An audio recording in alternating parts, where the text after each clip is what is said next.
friends, myself Achika and you're heartily welcome on your YouTube channel Be Positive. इस segment में हम दा का यूज़ हम कहाँ कहाँ पे करते हैं। तो दा का यूज़ बहुत ही सिंपल है, थोड़ा सा ध्यान देने की ज़रूरत है। आप इंग्लिश रीडिंग करते होंगे और टेंसेस सॉल्व करते होंगे, तो इतना आइडिया तो आपको लग ही जाता होगा कि एग्जैक्टली कहाँ पे यूज़ करना चाहिए और कहाँ पे अगर यूज़ किया गया है तो आपको खुद ब खुद गलत लग जाएगा।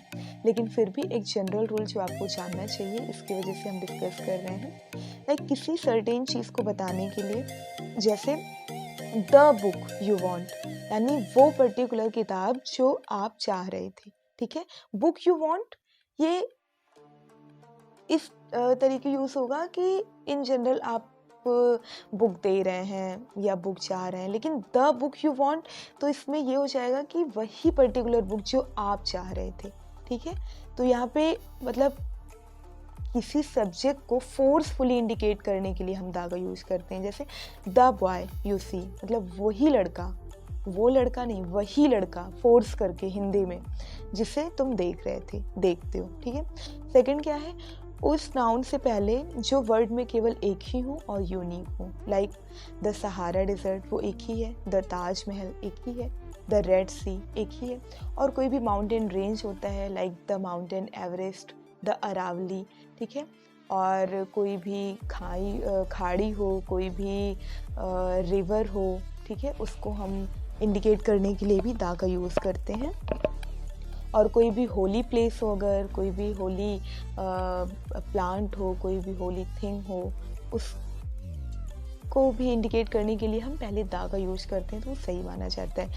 फिर थर्ड रूल है कि किसी भी पूरी जाति को इंडिकेट करने के लिए, लाइक द गर्ल, तो गर्ल हम किसी भी एज की लड़की को बोल सकते हैं, ठीक है। गर्ल क्या है, गर्ल कोई एक नाउन नहीं है, वो एक ऐसा प्रोनाउन है जो कि पूरे ग्रुप को इंडिकेट करता है। गर्ल का मतलब पूरा ग्रुप, ठीक है।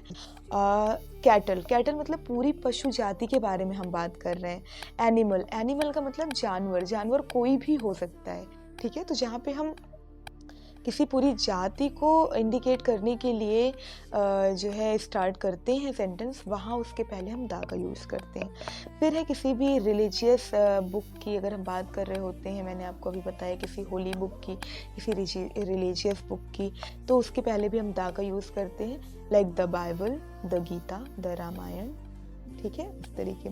किसी डायरेक्शन के बारे में अगर हम बात कर रहे हैं प्रीपोजिशन का यूज़ करके, लाइक फ्रॉम ईस्ट, तो फ्रॉम ईस्ट हमेशा गलत होगा, from the east, from the south, from the north. इस तरीके से अगर हम किसी डायरेक्शन को इंडिकेट कर रहे हैं तो उसके पहले भी हम दा का यूज़ करेंगे। फिर है किसी भी सुपरलेटिव डिग्री की अगर हम बात कर रहे हैं, यानी कि सुपरलेटिव डिग्री आपको पता होगी ना, जो मतलब जैसे गुड, बेटर, बेस्ट, तो बेस्ट के पहले हम बेस्ट क्या है, ये सुपरलेटिव डिग्री है, तो बेस्ट के पहले हम हमेशा हमेशा दा का यूज़ करेंगे। अगर हम नहीं कर रहे हैं तो वो सेंटेंस हमारा रॉन्ग माना जाएगा। यू आर बेस्ट नहीं बोला जाता, यू आर द बेस्ट ही बोला जाता है हमेशा। तो सुपरलेटिव डिग्री के पहले हमेशा हमेशा आपको दा का यूज़ करना कंपल्सन है। और इसके अलावा अगर हम किसी एडजेक्टिव की बात कर रहे हैं, लाइक यू आर ग्रेट, तो ये हमेशा रॉन्ग माना जाएगा, you are the great one, ठीक है, ये बोला जाएगा। इसके बाद है किसी जहाज़ की, ट्रेन की, न्यूज़पेपर की, और कोई अगर भौगोलिक क्षेत्र है उसको बताने में भी हम दा का यूज़ करते हैं। Like the Hindu, the Indian express, ठीक है, इस तरीके से हम बात करते हैं।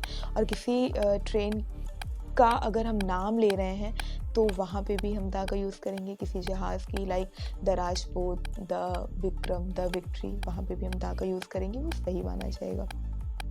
किसी भी सरनेम के बारे में बताते हुए, लाइक द शर्मा फैमिली, ठीक है, the Gupta family, the Singh family, इस तरीके से हम अगर किसी सरनेम को इंडिकेट करके बात करें तो उसके पहले भी हम दा का यूज़ करेंगे। और ये एक और है, जैसे ऑल और बोथ, ये दो वर्ड ऐसे हैं जिनके पहले हम जिनके साथ हम दा का यूज़ करेंगे ही करेंगे। जैसे all the students, both of the girls, ठीक है, इस तरीके से।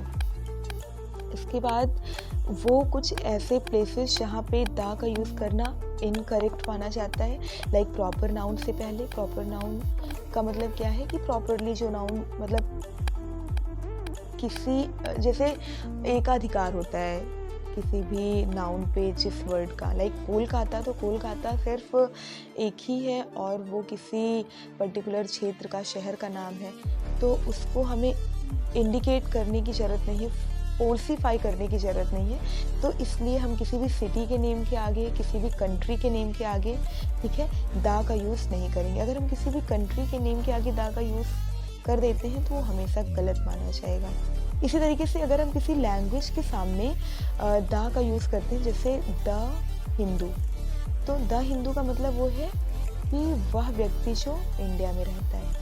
द इंग्लिश का मतलब ये है कि वह व्यक्ति जो ब्रिटेन में रह रहा हो, ठीक है, इस तरीके से यूज़ होता है।